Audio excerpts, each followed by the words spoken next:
Hi, welcome back. We're in the second segment of Lecture 6. And the focus of today's lecture is doing correlation analyses in R.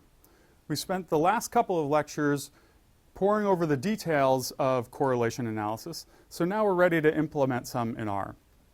In the last segment, we looked at a correlation matrix of 5 variables that we got from the IMPACT website. And what we're going to do is use that same example and do a test-retest reliability analysis, as we talked about in Lecture 5 when we talked about measurement theory. So the goal for this segment is to follow along and write a script where we do a test-retest reliability estimate analysis by running correlations. And again, I'll be using the IMPACT data as our example, but the data are slightly different now. So now we're going to assume, and this is actually the case here at Princeton, we're going to assume that some athletes took the test once, say at baseline when they first arrived at the university, and then they did a retest, say months later or even a year later. Then we can just run a correlation analysis to see if the baseline scores are correlated with the retest scores. If so, that indicates that we have a reliable instrument. So again, these are the 5 main measures that the IMPACT website gives us. And for this analysis, let's assume that we had 40 athletes that were tested twice. And again, we're assuming that these are just healthy control athletes. These are not athletes who have suffered a concussion. We include athletes like this in our concussion studies because we'd like to see how performance on these tests, things like IMPACT, how performance might change over time. There might be practice effects. They might get better at these tasks as a result of just being in school. Or they might get worse at them because of just fatigue effects. They might get bored with them. The big question, though, is are the scores correlated from time 1 to time 2? So I'm going to refer to these 2 time points as test A and test B. Now, whenever you have what I'll call repeated measures, and that's a phrase that will come up a lot later in the course. Whenever you have repeated measures on an individual, there's a question as to how to structure the data set or the data frame. In most statistical software packages and most database systems, the common approach is to just add new columns. So it's typical to just have one row for one case or one row for one person. So if I had the 5 composite measures in the first 5 columns, and that was test A, and then I had an athlete come back and do it again, then I would just add 5 new columns. So then I would have, I have 80 athletes, and sorry, I only have 40 athletes who did it twice. I would have 40 rows by now 10 columns, because 5 columns for test A, 5 for test B. That's pretty standard. R is a little bit tricky.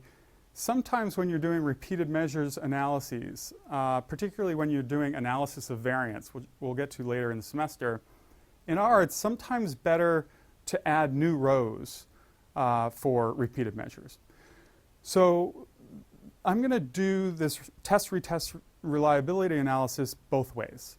And this I was actually sort of happy that I stumbled upon this problem in preparing this example, because this is one of the sort of quirky things about R that throws people off. So it's sort of nice that we're addressing this issue now in a sort of easy example rather than later when we get into analysis of variance and it gets very complicated. So I'll just show you how to structure them both ways and how to run the correlations on both structures. So again, we're going to write scripts and try and follow along and write the script with me. Again, we start out with comments. Just comment everything. Trust me, it really helps when you're going back into your folders and trying to find examples, especially as you get into your 40s like me. You can't remember what scripts do what. So just put some comments at the top telling you what this script does. This is Statistics 1, Lecture 6, another example, and we're going to do test retest. So here's the entire script for the column format. So this is as if we just added 5 more columns when the athlete came back and did the test a second time.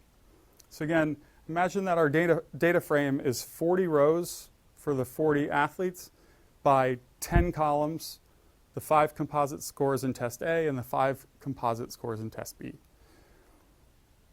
I'm just going to read those data in. I save them in a file on the website called stats1 example 3 and col for column. I'm going to read that into an object called impact.col for column. I can get the names of the variables, I can get the descriptive statistics, and then I can just run correlations. Now this piece of the code is what's really important down here, is I'm using the core function to get correlation.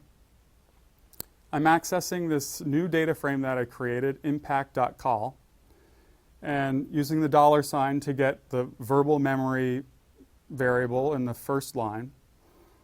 But notice it has memoryverbal.a and memoryverbal.b. I had to rename the columns to reflect the first 5 are test A and the second 5 are test B. So all I'm doing is taking a correlation of 2 columns in that data structure. That's why this is the typical approach. It's pretty straightforward and easy to understand. But I want to show you the row approach as well. So these correlations will just tell me over time were the scores consistent for these 40 athletes. And here's the output from that script, specifically the correlation analyses. So the first thing you see is the correlation for verbal memory in the first test with verbal memory in the second test, and you have a nice, high, strong, positive correlation of 0.69, actually 0.7 if we round up.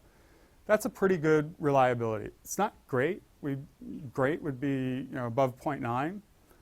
Really good would be like 0.8. 0.7, acceptable. So this is doing something reliable, this impact website. To me, that's pretty impressive, actually, because it's a website. Students are just logging onto this website and doing the task. They're doing it 2 different time points, separated by months. And remember, in the Princeton sample, and this is based on the Princeton sample, remember the Princeton sample, there were a lot of students near ceiling. So the fact that the reliability estimate is this high, I was impressed. So the visual memory, the correlation's 0.625, 0.63. So you see pretty good reliabilities for all of them, but not for the last one, impulse control. So impulse control from test A to test B is only showing a correlation of 0.34. That's its estimate of reliability. So it's just not a very reliable measure, whatever that impulse control task is. It's not very good. Again, think that through for a second. If it only correlates with itself at 0.34, it's not going to correlate with anything else beyond 0.34. That's its maximum. So the highest correlation you can get is the reliability estimate. So what that's telling us is this impulse control measure is really worthless. It's not worth our athletes' time to sit down and do that part of the test. Now, here's the script looking at a data frame that's organized with the row format. What I mean by that is if athletes come back and do the test a second time, then we'll add a second row for that athlete. And what we have to do then is add a column that indicates what test it was, A or B. So in this data frame, there'll be a column called test that'll just be A for time 1, B for time 2. And those data exist in this file on the course website, stats1 example 3 row structure. We'll read that into an object, impact.row. Again, we could look at the names. We could do a new function that I haven't showed you yet, describe by. I'll get to that in a second. But then, again, the important piece is to look at the correlations among the 5 composite measures. Notice that we reference the variables a little bit differently here because they're structured differently. So again, it's impact.row is my data frame, $ variable name, we're used to that. But now I have to subset the data frame, so to speak. And the way to do that is through these brackets.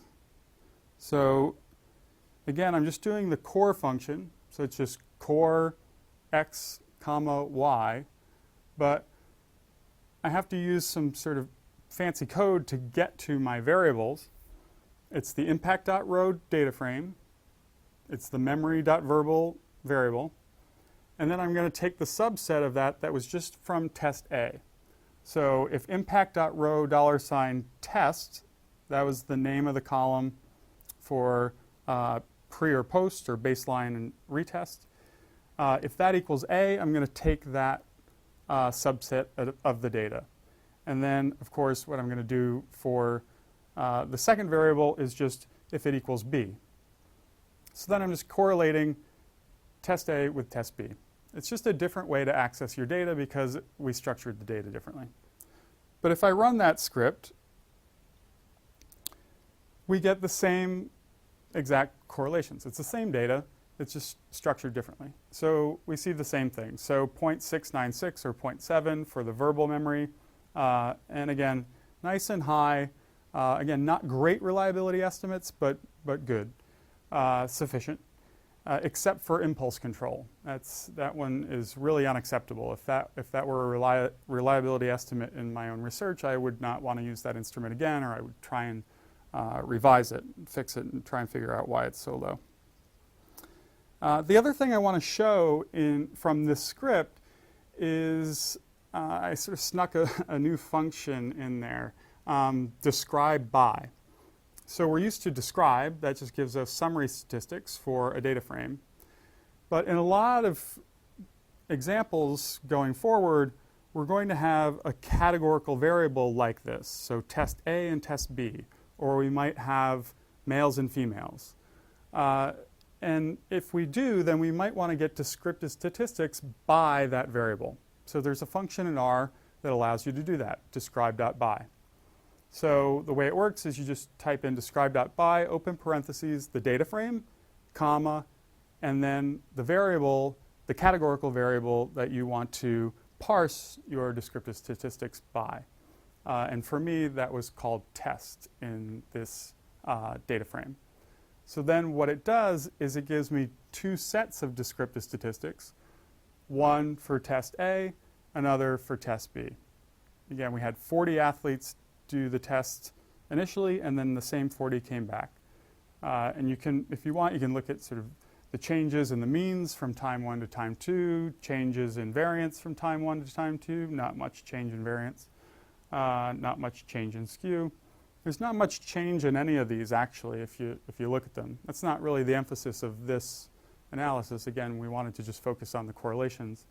But it is worth noting that is sort of one of the selling points of the Impact website is they introduce new stimuli in each test. So they argue that you don't observe practice effects, and we're not seeing practice effects here.